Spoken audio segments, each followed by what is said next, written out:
सबसे पहले पीछे जितने मेरे भाई हैं उनको तहे दिल से धन्यवाद, क्योंकि अगर वो नहीं होते तो शायद मंच पे आज मैं नहीं होता। उसके बाद से यहाँ पे रत्नेश सर हैं, इनको मैं बहुत अच्छे से जानता हूँ। मैं फोन कर देता हूँ, सर जो है IGIMS में लोगों के लिए व्यवस्था कर देते हैं। एम्स के डॉक्टर हैं, सर से आज मैं पहली बार मिल रहा हूँ, लेकिन एक क्रिटिकल मरीज था, उसके लिए फोन कर दिया तो इन्होंने व्यवस्था कर दिया। तो सबसे पहले यहाँ पे जितने भी डॉक्टर हैं वो खड़े हो जाए और उनके लिए आप लोग ताली बजाइए।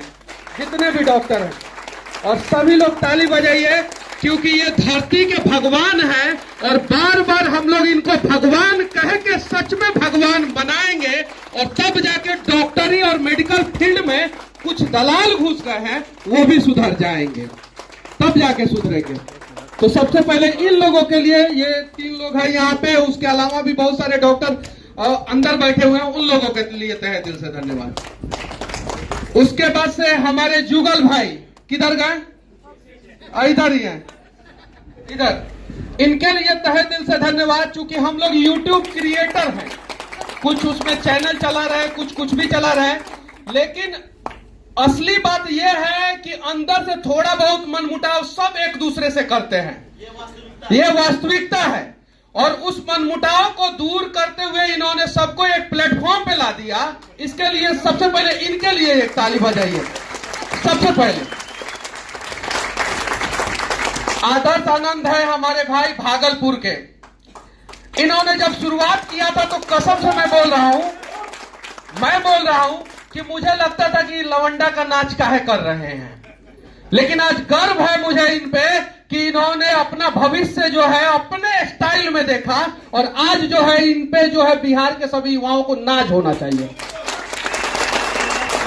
एक हमारा भाई है अंदर बैठा हुआ है खजूर, मैं भी खजूरे नाम से जानता हूं उसको, शायद से है कि चला गया कपिल शर्मा शो में। उसने अपने टैलेंट का लोहा जो है कपिल शर्मा शो में मनवा दिया, एक छोटा सा बालक। और हम बिहार के लोग ये खेसारी, पवन सिंह इस सब में उलझे हुए हैं। बिहार में और सारा भी मुद्दा है। मैं 4 महीना 18 दिन के लिए जेल में गया था, और मुझे गर्व है कि मैं 443 बच्चों का भविष्य बचाने के लिए जेल में गया था। उस समय मेरी माँ का आंख खराब हो गया, ऑपरेशन कराना पड़ा रोते रोते मेरे लिए। आज भी मेरा घर खपड़े का है गांव में। संपत्ति के नाम पे एक वेन्यू गाड़ी है, एक दूसरी गाड़ी में मैं घूमता हूं, वो मेरा नहीं है, दूसरे किसी का है। उसके अलावा कुछ नहीं है। जब हम लोगों के पास कुछ नहीं था तो एक एक पैसा आप लोगों ने दिया है, सभी लोगों ने। मेरा वीडियो देखते हैं, मुझे पैसा आता है, और इतना पैसा आता है कि हर महीना 2 लाख रुपया का मदद मैं लोगों को करता हूं, हर महीना। मैं अपनी मां का कसम खा के बोलता हूं, अयांश वाले मुद्दे में मैं, आज मातृ दिवस है, झूठ नहीं बोलूंगा, मां का कसम खा के बोल रहा हूं कि अयांश वाले मुद्दे में मैंने 1 रुपया नहीं लिया, लेकिन मुझे चोर साबित करने के लिए सारी दुनिया खड़ा हो गया। और इसी जगह पे मैं कह रहा हूं कि पटना में चोरों का भरमार है, हिम्मत नहीं है उन चोरों को चोर कह दे। ये लोग हिम्मत नहीं है उन चोरों को चोर कह दे। मेरा भी बहुत अच्छा लाइफ स्टाइल था कॉलेज में, मेरे साथ भी बहुत सारी लड़कियां थी, बहुत बढ़िया था। पूना में मैं बहुत मस्ती करता था। पूना में 85,000 रुपया मेरी सैलरी थी। मैं छोड़ के आया यहाँ पे और शुरुआत किया। आज कब मैं किस मंच पे से उठा के मुझे जेल में सरकार डाल देगा, कोई गारंटी नहीं है, कोई गारंटी नहीं है किस मंच से सरकार उठा के डाल देगा।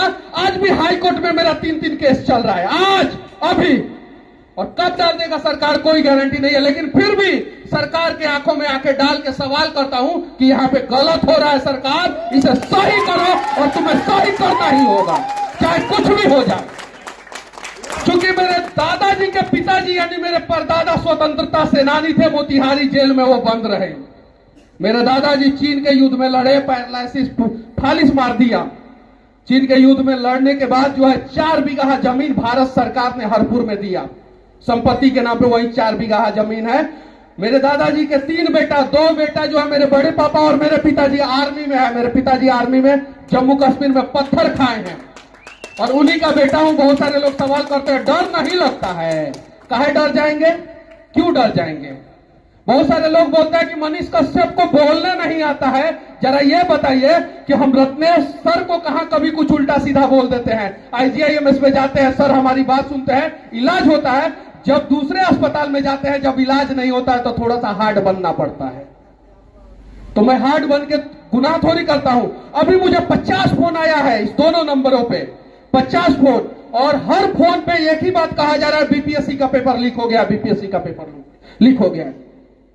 जरा सोचिए, जिस बेटा ने यह उम्मीद किया होगा कि हम इस बार DSP बन के अपने मां का इलाज कराएंगे, उसके सपने के साथ खिलवाड़ कर दिया लोग BPSC का पेपर लीक करके। और हर दिन पेपर लीक होता है, उसके लिए कौन है दोषी, कौन आवाज उठाएगा? मैं शुद्ध हिंदी में भी बात कर सकता हूं, लेकिन बिहारी टोन में बात करने के पीछे यह रीजन है कि नीचे बैठा हुआ वो मजदूर भी हमारी बातों को समझे और बोले मनीष भैया तो हमरे जैसन बोलत था, इसलिए मैं उस तरीके से बात करता हूं। बहुत सारे लोग, एक मेरे मामा थे, जेल चले गए थे। अब मेरा मामाहर है तो बहुत सारे लोग मामा लगेंगे, उसके लिए मुझे टारगेट किया गया, लेकिन मैंने कभी किसी को जवाब नहीं दिया है। मेरे मां को गाली दिया गया है, मम्मी को, मेरी मां को। अब बताइए मेरी मां का क्या गुनाह है? अगर कहीं गुनाहगार मैं हूं, मैं गलती कर रहा हूं तो मुझे गाली दो ना, मेरी मां को गाली देने से क्या फायदा? दिया गया। बिहार का बुद्धिजीवी वर्ग ही बिहार के विनाश का कारण है, लेकिन कुछ बुद्धिजीवी लोग हैं। ये सर के बारे में शायद आप लोग नहीं जानते हैं, कितना लड़ते हैं ये IGIMS का भी बहुत सारा सिस्टम दुरुस्त करने के लिए। हाई कोर्ट से टकराने वाले ये सर है, और हाई कोर्ट को निर्णय लेना पड़ा कि सर सही है। ये सर लड़के जो है ना नौकरी लिए है, आप लोगों को शायद नहीं पता होगा। अभी आज का मैं बात बता रहा हूं, एक ईमानदार डीलर को सस्पेंड कर दिया गया है, क्योंकि वो ईमानदार है। बेईमान होता तो नहीं सस्पेंड किया जाता। आज आरा का एक DSP को सस्पेंड कर दिया गया, क्योंकि वो ईमानदार है, और बालू के केस में उसको सस्पेंड कर दिया गया, और जो बेईमान है वो वहां पे बैठे हुए हैं।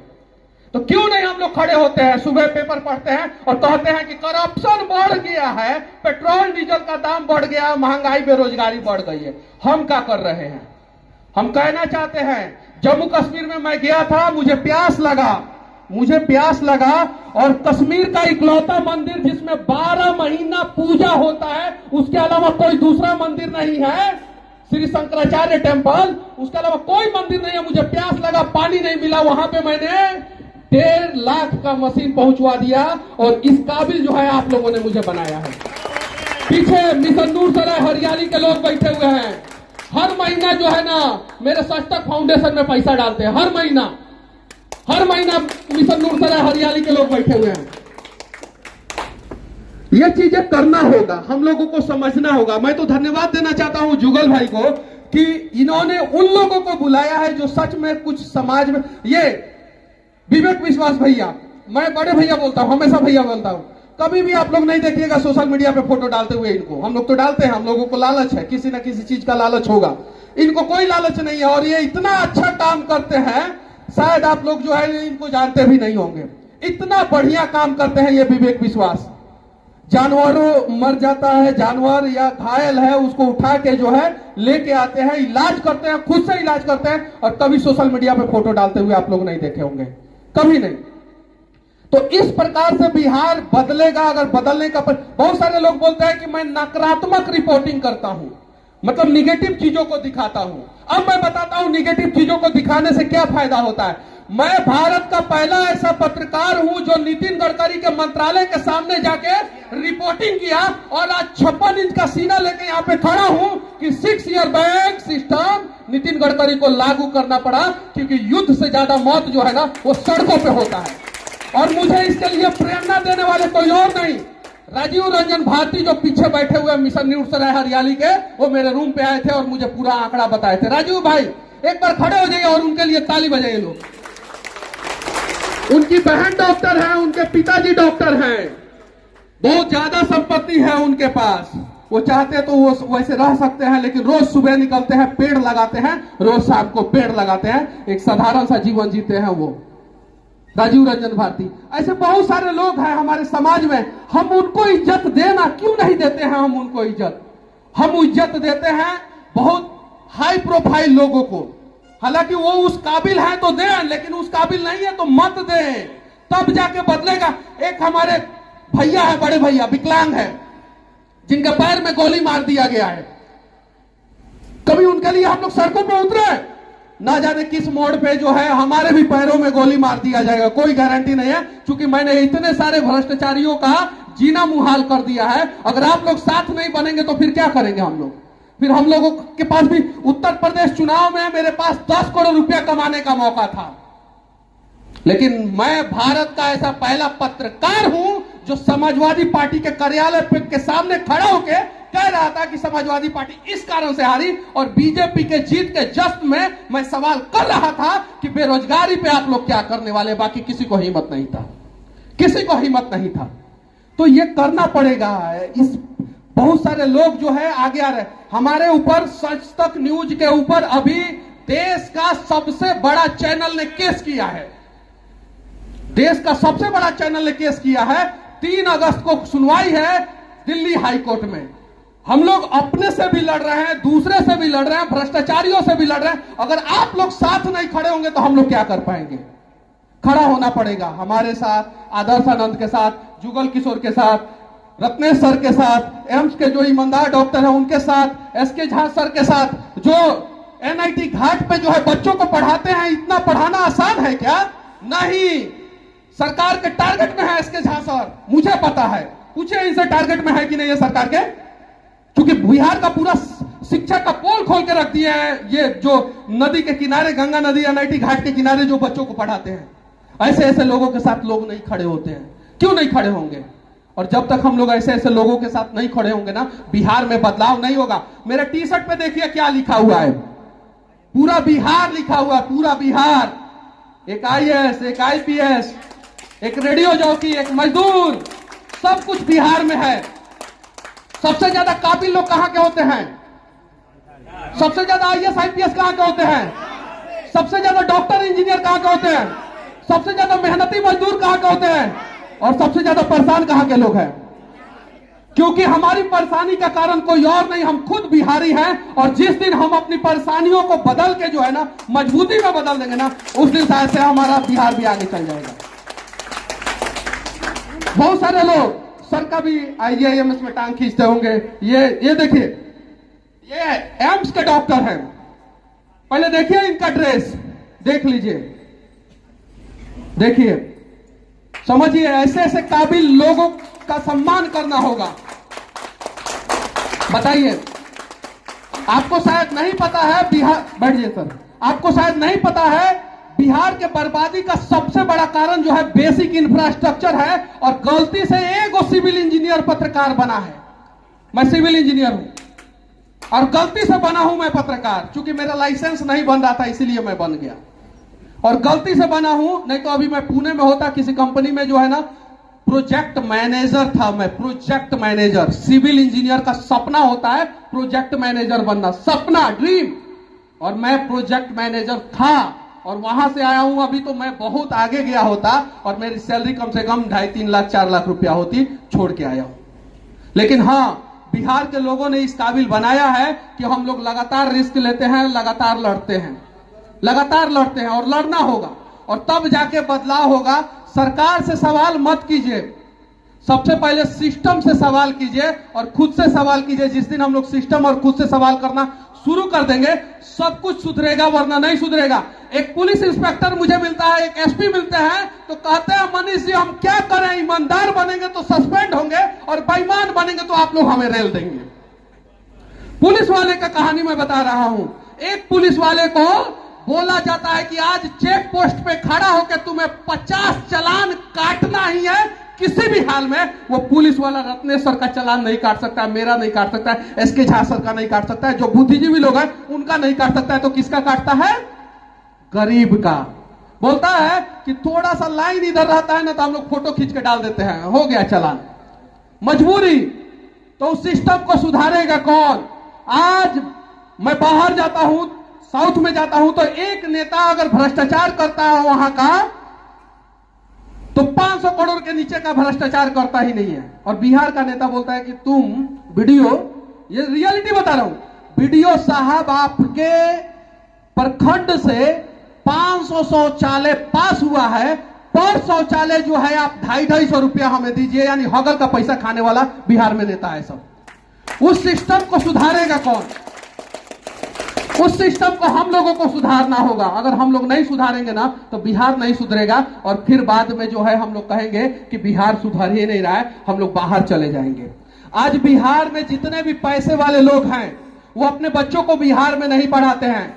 जो नेता बिहार का अपने बच्चों को बिहार के सरकारी स्कूल में नहीं पढ़ाए और बिहार के सरकारी अस्पताल में नहीं इलाज कराए, उस नेता को वोट नहीं देना है। कसम खाइए आप लोग, बिहार में बदलाव हो जाएगा। हमारा बच्चा का इलाज सरकारी अस्पताल में होगा और हमारा बच्चा सरकारी स्कूल में पढ़ेगा, और नेता का बच्चा देहरादून के बोर्डिंग स्कूल में पढ़ेगा, और नेताजी फेसबुक पे फोटो डालेंगे कि देहरादून के बोर्डिंग स्कूल में मेरा बच्चा जो है परफॉर्मेंस करते हुए फेसबुक पे फोटो डालता है लोग, नेताजी लोग। क्यों भाई, क्यों? ये सब चीजों को समझना होगा, और अगर हम लोग नहीं समझेंगे तो बदलाव नहीं होगा। बस हम लोगों को भी निकलना है, और बहुत सारे लोग हैं, और बीपीएससी का पेपर लीक हुआ है। मैं आप लोगों से विनती करना चाहता हूं कि कम से कम बीपीएससी के छात्रों के लिए कम से कम आप लोग भी थोड़ा थोड़ा आवाज उठाइएगा, तब जाके बदलाव होगा। और बिहार से मुझे प्यार है, लेकिन हर बात के आखिरी में सिर्फ और सिर्फ एक ही शब्द कहता हूं, क्योंकि सबसे पहले मैं हिंदुस्तानी हूं। जय हिंद।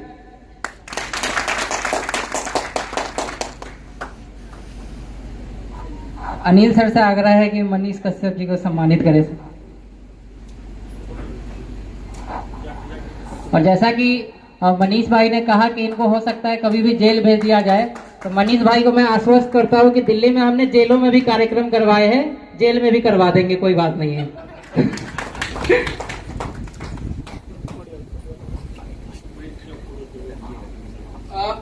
जेल से मैं एक बात कहना चाहता हूं। 15 अगस्त को मैंने जेल में कार्यक्रम कराया था, उस समय मैं जेल ही के अंदर ही था, तो जेल के अंदर था। तो पहली बार बेतिया जेल में, आप लोग पता कर लीजिएगा, पहली बार बेतिया जेल में बिना झगड़ा हुए पूरा खेल जो है संपन्न हुआ, और रेफरी मैं था। इसके लिए मुझे जेल अधीक्षक जो थे वो मेडल दिए थे।